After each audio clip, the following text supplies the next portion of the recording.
there's some degree of pattern recognition, I guess, that we look at, but we have our own playbook on this stuff. So we're basically looking at this Series A stage. We're looking for indicators of product market fit. So we like to see a sufficient level of revenue, right? We're investing in a way that we want to make sure our company gets from Series A and is able to grow to a place where the company has an attractive profile for the next investor, for us to potentially do a follow on. So we want to see accelerating growth, accelerating traction. We want to see ARR, and so annual recurring revenue accelerating, right? Monthly recurring revenue accelerating month over month.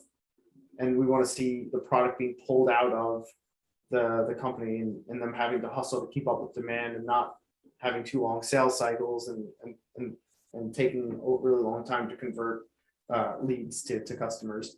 One of the, obviously we look at retention, both from a gross and net dollar retention standpoint. We look at customer retention. We look at all the sales efficiency stuff, right? So customer acquisition costs, how long it takes to get paid back from that. We look at magic number, so new ARR in a period divided by the sales and marketing expense from prior period. And ideally for that, you want a number that's greater than 1. Okay. I think there's generally a perception that sometimes in the early stage we care less about margin. I don't think that's consistent. I care a lot about margin.